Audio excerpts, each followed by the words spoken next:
In the early 1800s, thousands of American pioneers packed their lives into covered wagons and headed west into Ohio, Indiana, and Illinois. They expected hardships.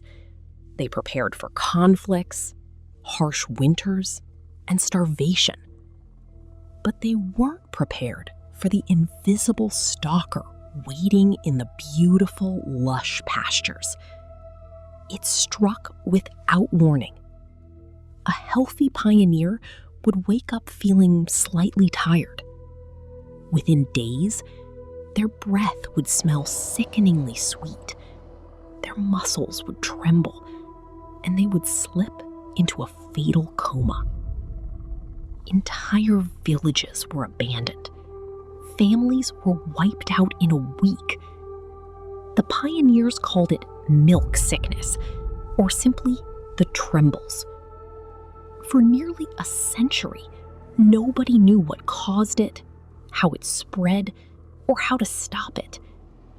And yet, this mild sickness reshaped American history and even claimed the mother of one of America's greatest presidents. To understand the terror of milk sickness, you have to look at how it killed. It didn't behave like a normal disease. It wasn't like cholera or smallpox. It didn't sweep through crowded cities.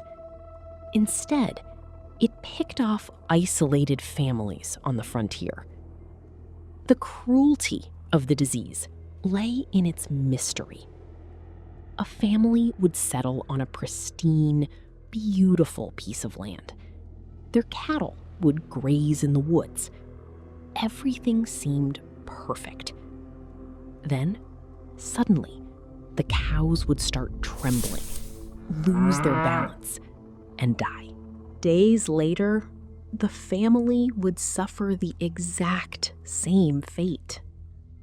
Because doctors of the era believed in the miasma theory, the idea that bad air from swamps caused disease, they blamed the soil, the night air, or even toxic mist. They had no idea that the killer was sitting right on their dinner table, inside a cool glass of milk.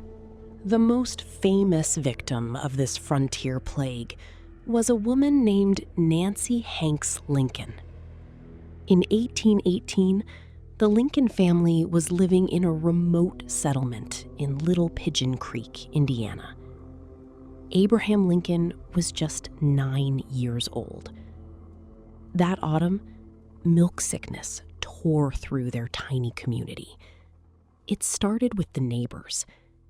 Nancy went to nurse them, as frontier women often did. Soon, she contracted it herself.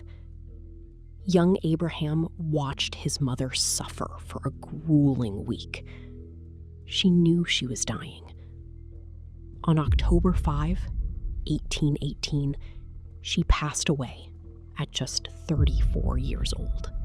Devastated, Abraham's father, Thomas Lincoln, carved a wooden coffin from a log. This single tragedy deeply traumatized the future president and altered the course of his life. And the Lincolns weren't alone. The fear of the sickness caused entire communities to panic. When milk sickness hit a settlement, land values plummeted to zero overnight. People burned their cabins and fled back east, leaving behind ghost towns. The westward expansion of the United States was grinding to a halt, sabotaged by a microscopic enemy. So, what was the culprit? It wasn't a virus, and it wasn't a bacteria. It was a plant. Meet Aegurina altissima, commonly known as white snakeroot. White snakeroot is a shade-loving plant native to the eastern and midwestern United States. It contains a potent, cumulative toxin called trematone. When pioneers cleared the forests to create pastures, their cattle wandered into the shaded woods for food. The cows ate the white snakeroot. The toxin didn't always kill the cow immediately, but it dissolved perfectly into the cow's fat, and crucially, its milk.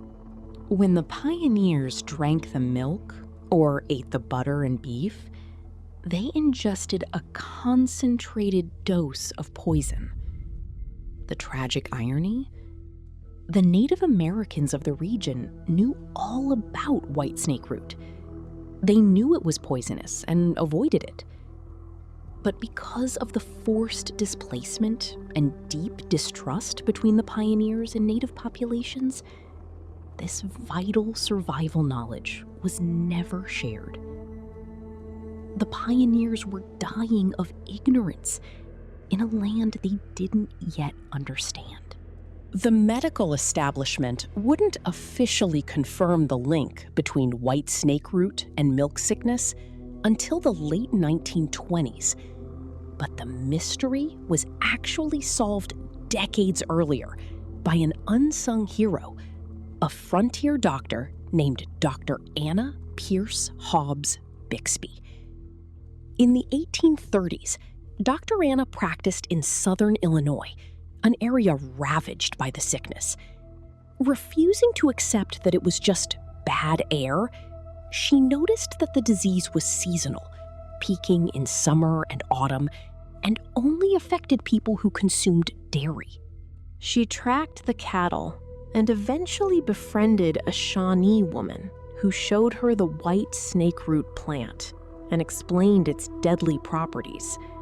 Dr. Anna aggressively campaigned to have pioneers eradicate the plant from their pastures. In her region, the sickness vanished. Yet, because she was a woman practicing on the wild frontier, the mainstream medical community ignored her findings for nearly a century. Thousands more died unnecessarily, simply because the medical elite refused to listen to a woman and a Native American source. Today, you can drink a glass of milk without a second thought. Modern agriculture, pasture clearing, and the practice of pooling milk from thousands of different farms dilute any potential toxins to completely safe levels. White snakeroot still grows in the woods of the American Midwest. It still blooms with those same innocent-looking white flowers every autumn. But it remains a chilling reminder of the hidden prices paid by those who dared to settle the frontier. A time when a simple glass of milk could mean a death sentence.